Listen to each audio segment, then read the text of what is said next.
కూకట్పల్లి నియోజకవర్గాన్ని కాంగ్రెస్ ప్రభుత్వం 3 ముక్కలు చేయడంతో ప్రజలు ఇబ్బందులు పడుతున్నారని ఎమ్మెల్యే మాధవరం కృష్ణారావు తీవ్రంగా విమర్శించారు. GHMC deputy commissioner Dak Naik, మాజీ కార్పొరేటర్ ముద్దం నరసింహ యాదవ్ అన్ని విభాగాల అధికారులతో ఎమ్మెల్యే సమీక్షా సమావేశం నిర్వహించారు.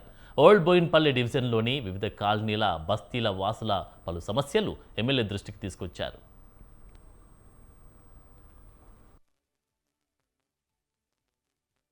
పల్లి కాన్స్టిట్యున్సీని ముందు నుంచి కూడా ఈ కాంగ్రెస్ గవర్నమెంట్ వచ్చిన తర్వాత మా కాన్స్టిట్యున్సీని 3 ముక్కలు చేసినటువంటి గొప్ప నాయకులు కాంగ్రెస్, మా ముఖ్యమంత్రి గారు.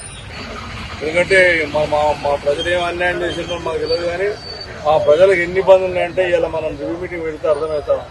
మీరు కూడా విలేకరులు చూశారు. ప్రజలు ఎక్కడ పోయి అప్లికేషన్ ఇవ్వాలి, ఎక్కడ పోయి ఏం చెప్పాలనేది కూడా అవగాహన లేనటువంటి పరిస్థితి ప్రజలకు లేదు. ఆ రోజు అంటే ఒక వార్డ్ ఆఫీస్ బోయినపల్లి ఉండే, ఒక వార్డ్ ఆఫీస్ పత్తనగర్ ఉండే, ఒక వార్డ్ ఆఫీస్ బేగంపేట ఉండే.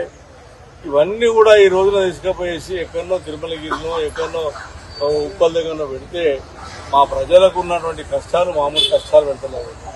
దాని కొరకు ఒకటి 2-2.5 సంవత్సరాల నుంచి ఇక్కడ డ్రైనేజీలు పొంగుతూ ఉన్నాయి, వాటర్ సమస్య వచ్చింది, రోడ్లు వేస్తలేరు. మా బోయింగ్ చెరువు ఇంకా 25% కంప్లీట్ కాలేదు, అది దాన్ని పట్టించుకుంటలేరు. చెత్త చెదారం అంటనే ఉంది. బంగారం ఇస్తానటువంటి కళ్యాణ లక్ష్మి లేదు. అదేవిధంగా 4,000 పింఛన్ ఇస్తా అది మర్చిపోయారు. అదేవిధంగా 2,500 రూపాయలు అది మర్చిపోయారు. డబల్ బెడ్రూములు అది ఇస్తామని చెప్పి అది కథం చేసిండ్రు.